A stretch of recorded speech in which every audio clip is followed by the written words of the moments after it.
কেন্দ্রীয় সরকার অবশেষে দেশ জুড়ে লাগু করল সিটিজেনশিপ অ্যামেন্ডমেন্ট অ্যাক্ট বা সিএএ, যার ফলে ভারতবর্ষের প্রায় 2.5 কোটিরও বেশি মতুয়া ধর্মের মানুষ ভারতের নাগরিকত্ব পাবেন বলে জানা গিয়েছে। যারা বিভিন্ন সময় ধর্মীয় কারণে বাংলাদেশ, পাকিস্তান, আফগানিস্তান সহ বিভিন্ন দেশ থেকে এসে ভারতে আশ্রয় নিয়েছিলেন, মূলত তাদের ক্ষেত্রে এই সিএএ বিশেষ সুবিধা করবে বলেই মত মতুয়া ধর্মাবলম্বীদের।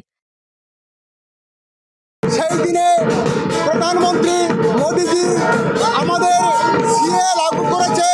এটা আমার তথা মতুয়া সম্প্রদায়ের তথা আমাদের পূর্ববঙ্গ থেকে, পাকিস্তান থেকে, আফগান থেকে সংখ্যালঘুরা এসছি। আমাদের জীবনের সবচেয়ে বড় পাওনা এবং ঐতিহাসিক ঘটনা। আমরা নির্যাতিত নিপীড়িতভাবে ওদেশ থেকে এসছি। এক শ্রেণীর মানুষের কাছে আমরা ঘৃণিত ছিলাম। সেইখান থেকে মুক্তি পেয়ে আমাদের একটা পাওয়ার পেলাম, আমাদের একটা সার্টিফিকেট পেলাম।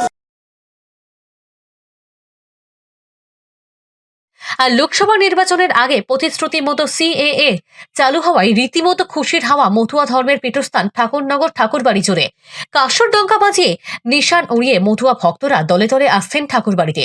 তাই এখন উৎসবের চেহারা ঠাকুর বাড়ি জুড়ে। তবে সিএএ চালু হওয়ায় কি বাড়তি সুবিধা মিলবে মতুয়াদের?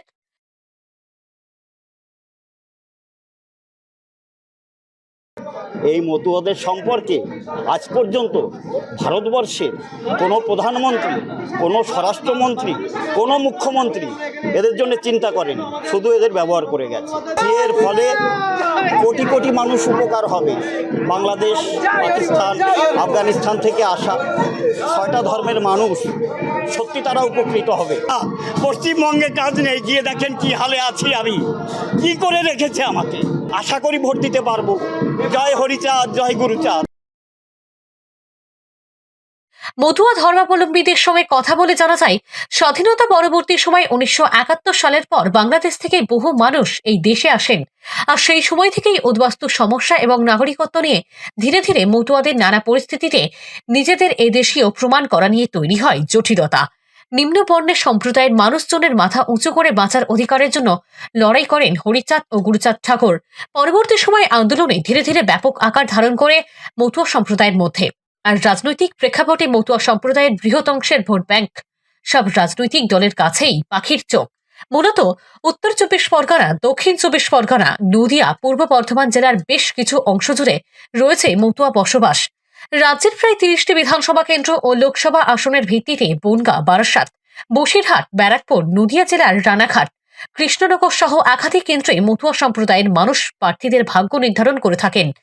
আর তাই লোকসভা নির্বাচনের আগে ঠাকুরবাড়ির অন্যতম সদস্য শান্তনু ঠাকুরের প্রতিশ্রুতি মতো সিএএ চালু হলো, যার ফলে ভোট ব্যাংকে বাড়তি সুবিধা মিলবে বিজেপি প্রার্থীদের, এমনটাই মত রাজনৈতিক মহলের।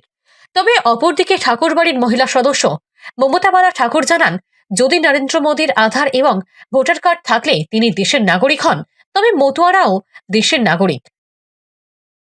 এবং ভারতের যেটা ভারতীয় একটা নাগরিক হতে গেলে যেটা মানে সেন্ট্রাল গভর্নমেন্টেতে যা যা ডকুমেন্ট, সেটা তো আমাদের সবারই আছে। Aadhaar card, voter card, PAN card, ration card, সব কিছুই আছে, ব্যাংকের বই, ইলেকট্রিক, যা কিছু প্রয়োজন।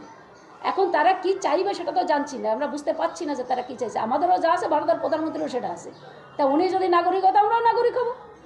এরপর যদি আমরা নাগরিক না হই, তাহলে উনিও নাগরিক হবে না। যে কোনো শর্ত দিয়ে নাগরিকত্ব নেওয়ার পক্ষপাতী আমরা নই।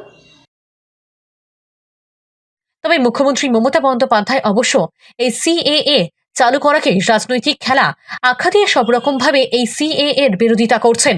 তবে এই আইন চালু হওয়ায় বাড়তি সুবিধা মিলবে মতুয়া ধর্মাবলম্বীদের, তা তাদের প্রতিক্রিয়া থেকেই বোঝা যাচ্ছে। উত্তর 24 পরগনা থেকে রুদ্রনারায়ণ রায়ের রিপোর্ট, লোকাল 18 বাংলা।